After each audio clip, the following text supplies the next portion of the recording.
আসসালামু আলাইকুম। আমি নূপুর লন্ডন থেকে বলছি। কাছে এবং দূরে দেশ এবং দেশের বাইরে যে যেখান থেকে আমার ভিডিওটি দেখছেন, আশা করি আল্লাহর রহমতে আপনারা অনেক ভালো আছেন। আলহামদুলিল্লাহ আমরাও ভালো আছি। আজ আরেকটি নতুন ব্লগ ভিডিও শুরু করতে যাচ্ছি। আশা করি আপনাদের ভালো লাগবে। আজ আমি আপনাদের সাথে ভীষণ মজার ধনেপাতা আচারের রেসিপিটা শেয়ার করব। বিরিয়ানি, খিচুড়ি কিংবা খুদের ভাতের সাথে খেতে খুবই ভালো লাগে ধনেপাতা আচারটি। আর এই আচারটি বানানো খুবই সহজ। আপনারা আমার রেসিপিটা দেখে খুব সহজে বানিয়ে নিতে পারবেন।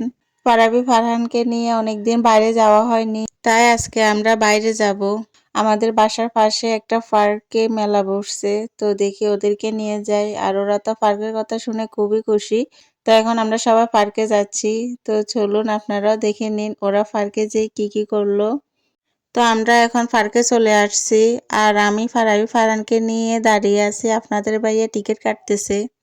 তো আপনাদের ভাইয়া টিকিট কাটা শেষ, এখন আমরা ভিতরে চলে আসছি। এই মেলাগুলোতে অনেক খেলাধুলার ব্যবস্থা থাকে, অনেক খেলনা আসে, যেহেতু বাচ্চারা উঠতে পারে, খেলতে পারে। ফারাবি ফারহান তো দেখে বলতেছে যে ওরা সব খেলনাতে উঠবে। তো এখন আমি দাঁড়িয়ে আছি, আমি উঠিনি। আপনাদের ভাইয়া ফারাবি ফারহানকে নিয়ে খেলনাগুলোতে উঠেছে, আমি উঠিনি। এই খেলনাগুলো দেখলে এমনিতে আমার মাথা ঘুরায়। এই খেলনাগুলোতে যারাই উঠতেছে সবাই শুধু চিৎকার করতেছে ভয়ে।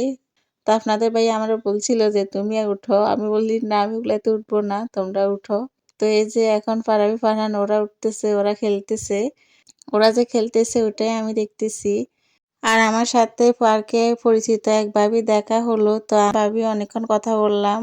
আর ফারাবি ফারহান ওরা খেলতেছে। আপনাদের ভাইয়া ওদেরকে নিয়ে খেলনাগুলাতে উঠতেছে।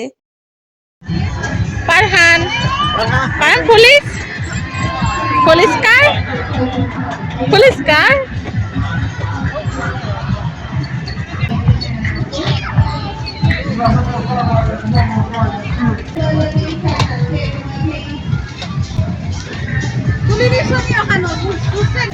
পুলিশ হয়েছে।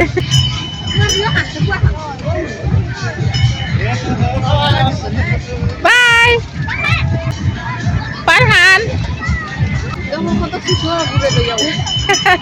কোন টিউটি বাজাইতা? হ্যাঁ, আর দিকে দান কাইটা যে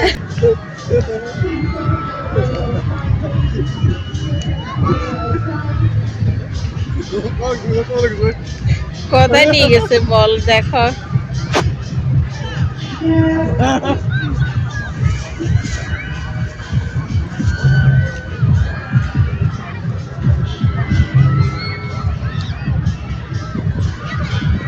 ওই দেখো পড়ে গেছে।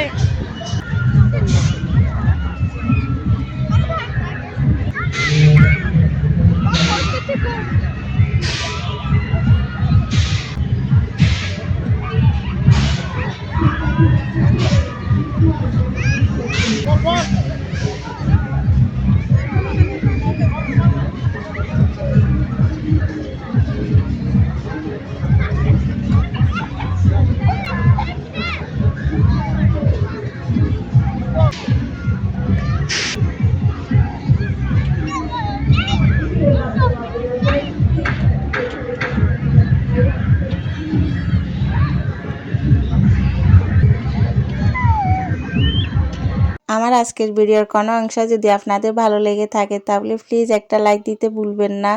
আপনারা যারা আমার চ্যানেলে নতুন, আমার চ্যানেলটি সাবস্ক্রাইব করে নেবেন। যারা ফেসবুক পেজ থেকে দেখতেছেন আপনারা আমার পেজটা ফলো দিয়ে রাখবেন। আর আপনারা যারা এই কাজটি করে নিয়েছেন আপনাদের সবাইকে জানাচ্ছি অসংখ্য ধন্যবাদ। আপনাদের একটা লাইক, কমেন্ট, শেয়ারে আমাকে আমার লক্ষ্যে পৌঁছাতে সাহায্য করবে। আর আপনাদের জন্য নতুন আরেকটা ভিডিও বানাতে আমি উৎসাহ পাবো। এখন সন্ধ্যা হয়ে যাচ্ছে, আমরা এখন বাসায় চলে যাচ্ছি। আর বাসায় যেয়ে আমি আপনাদের সাথে খুবই মজার ধনেপাতার আচার রেসিপিটা শেয়ার করব। আশা করি আপনারা আমার ভিডিওর সাথেই থাকবেন। ধনেপাতা আচার বানাতে আমাদের প্রথম লাগবে ধনেপাতা। 2 আটি ধনেপাতা নিয়েছি। তো ধনেপাতাটাকে নিয়ে ভালো করে ধুয়ে কেটে পরিষ্কার করে নিয়েছি। আমি এখানে প্রায় 3 থেকে 4 ঘন্টা আগে ধুয়ে 2টা ছাঁকনিতে আমি পানিটা ঝরিয়ে নিয়েছি। এতে করে আচারটা অনেক দিন ভালো থাকবে। এই আচারটা যেদিন করবেন ওই দিন যদি রোদ থাকে তাহলে আপনারা চেষ্টা করুন কেটে ধুয়ে পরিষ্কার করে কিছুক্ষণ রোদে রাখতে। এতে করে ধনেপাতার গায়ে পানিটা টেনে নেবে। তো আমি এখন যা যা উপকরণ লাগবে আপনাদেরকে দেখাচ্ছি যে ধনেপাতা আচারটা বানাতে কি কি লাগবে। নিয়েছি 1 টেবিল চামচ পাঁচফোড়ন মশলা, 1 টেবিল চামচ চিনি। আমি এখানে 1 চা চামচ লবণ নিয়েছি, তবে লবণটা টেস্ট অনুযায়ী দিব। আর নিয়েছি এখানে 1 চা চামচ হলুদের গুঁড়া, 1 চা চামচ মরিচের গুঁড়া, আর নিয়েছি 1 চা চামচ আদা বাটা, 5-6টা শুকনা মরিচ, আর এখানে নিয়েছি 1 কাপ রসুন নিয়েছি। আমি বড় যে রসুন এগুলোকে কেটে মাঝখান দিয়ে ফালি করে নিয়েছি, আর ছোটগুলো আস্ত রেখেছি। আর নিয়েছি এখানে তেঁতুল, যেহেতু ধনেপাতা আচার টক ঝাল মিষ্টি হলে খেতে বেশি ভালো লাগে, তাই এখানে নিয়েছি কিছুটা তেঁতুল। তেঁতুলটাকে আমি পানি দিয়ে কিছুক্ষণ ভিজিয়ে রাখবো। আমি এখানে 1 কাপ নিয়েছি সরিষার তেল। তো এখন আমি তেঁতুলে কিছুটা পানি দিয়ে দেব। আমি একটু পানি দিয়ে তেঁতুলটাকে এখন ভিজিয়ে রাখতেছি কিছুক্ষণের জন্য, এতে করে তেঁতুলটা ভিজে যাবে। তো চলুন এখন আমি ধনেপাতা আচারটা বানিয়ে নেব।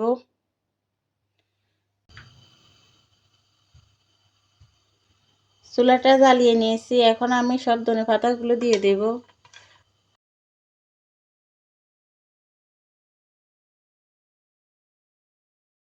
সব ধনেপাতা দিয়ে দিয়েছি।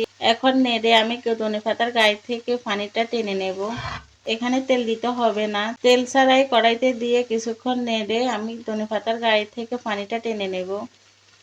যদি গায়ে পানি থাকে তখন আপনারা চুলাতে এভাবে টেলে নেবেন। ধনেপাতার গায়ে যদি পানি না থাকে তাহলে টেলে নেওয়ার দরকার নেই, ব্লেন্ডারে ব্লেন্ড করে নেবেন।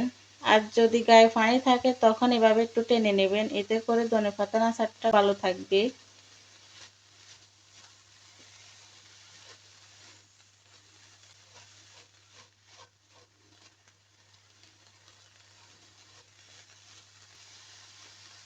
আমি যেহেতু 3-4 ঘন্টা আগে ধনেপাতাগুলো কেটে রেখেছি, এজন্য খুব বেশি পানি ছিল না, অল্প ছিল গায়ে গায়ে।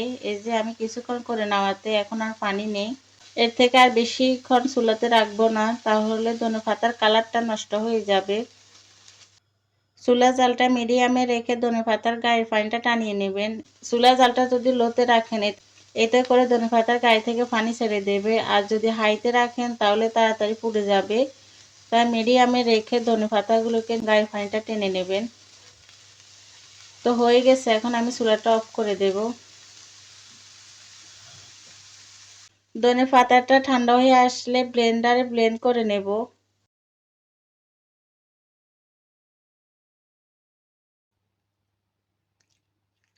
কিছুক্ষণ ভিজিয়ে রাখাতে খুব সুন্দরভাবে তেঁতুলটা ভিজে গেছে।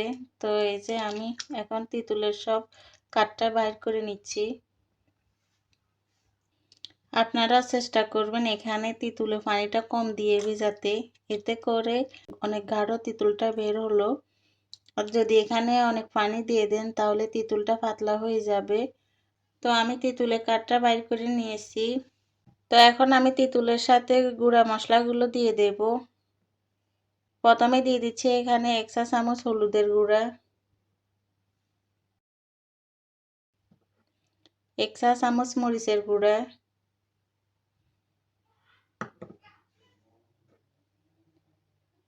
1 চা চামচ লবণ, আর এখানে 1 টেবিল চামচ চিনি। এখন সব মশলাগুলো আমি মিক্স করে নেব।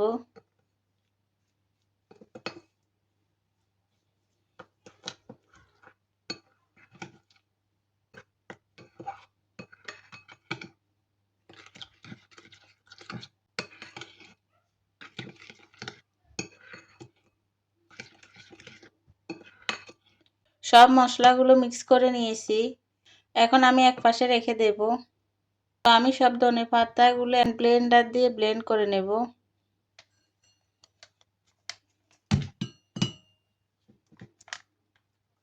এই যে দেখেন ধনেপাতাটা আমি হ্যান্ড ব্লেন্ডার দিয়ে ব্লেন্ড করে নিয়েছি।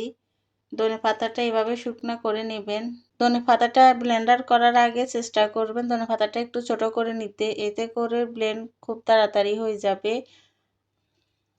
তো এই যে দেখেন ধনেপাতাতে একটুও পানি নেই, একদম শুকনো শুকনো করে আমি ব্লেন্ড করে নিয়েছি। একেবারে মিহি পেস্ট করতে হবে না, এই যে দেখেন এভাবে করে নিয়েছি। তো এখন আমি ধনেপাতার আচারটা করে নেব। প্রথমে তেল দিয়ে দিচ্ছি।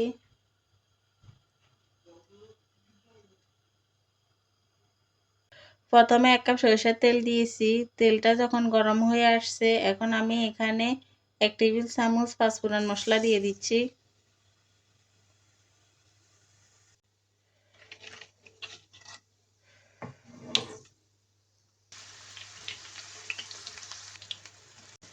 তো এখন আমি এখানে 1 চা চামচ দিয়ে দিচ্ছি আদা।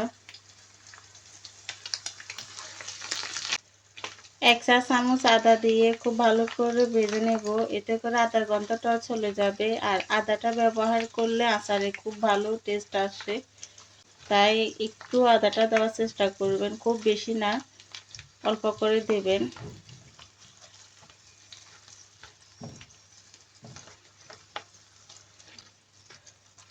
তো আমি কিছু সময় ধরে ভেজে নিয়েছি।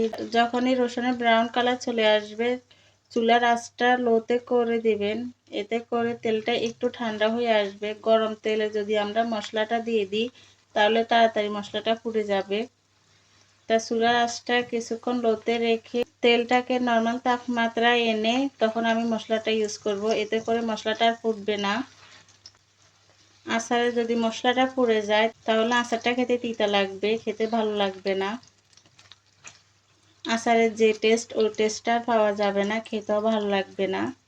তাই এভাবে করবেন। যখনই ব্রাউন কালার হয়ে আসবে, চুলার আঁচটা লোতে করে তেলটাকে একটু নর্মাল তাপমাত্রায় এনে তখন মশলাটা দেবেন, এতে করে মশলা আর ফুটবে না। তো আমি কিছুক্ষণ নেড়ে ভেজে নিয়েছি, তেলটা কিছুটা ঠান্ডা হয়ে আসছে। আমি যে প্রথমে মশলাটা করে রেখেছি, এখন মশলাটা দিয়ে দেব।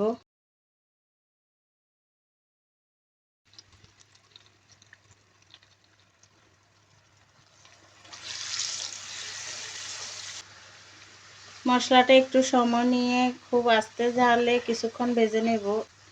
এভাবে নাড়তে নাড়তে কিছুক্ষণ ভাজবেন। আর ভাজার পর দেখবেন যে খুব সুন্দর একটি ঘ্রাণ বের হবে, তখনই বুঝবেন যে মশলাটা ভাজা হয়ে গেছে। এই মশলাটা ভাজার সময় এত সুন্দর স্মেল বের হয়, পুরো বাসাটায় ঘ্রাণ হয়ে গেছে। যখন আপনারা এই আচারটা করবেন, বুঝতে পারবেন যে এটা আসলে কতটা মজা। যারা খেয়েছেন তারা তো জানেন, আর যারা খাননি তারা আমার রেসিপিটা দেখে বানাতে পারেন। খুবই মজার একটি আচার। আমি কিছু সময় ধরে মশলাটা ভেজে নিয়েছি, এখন আমি ধনেপাতা দিয়ে দেব।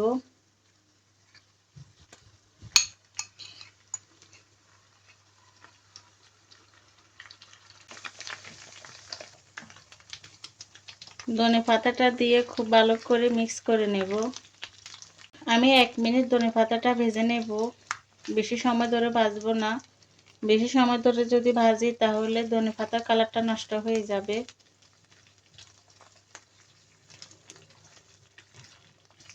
তেল মশলার সাথে আমি 1 মিনিট ধনেপাতা ভেজে নিয়েছি, এখন চুলাটা অফ করে দেব।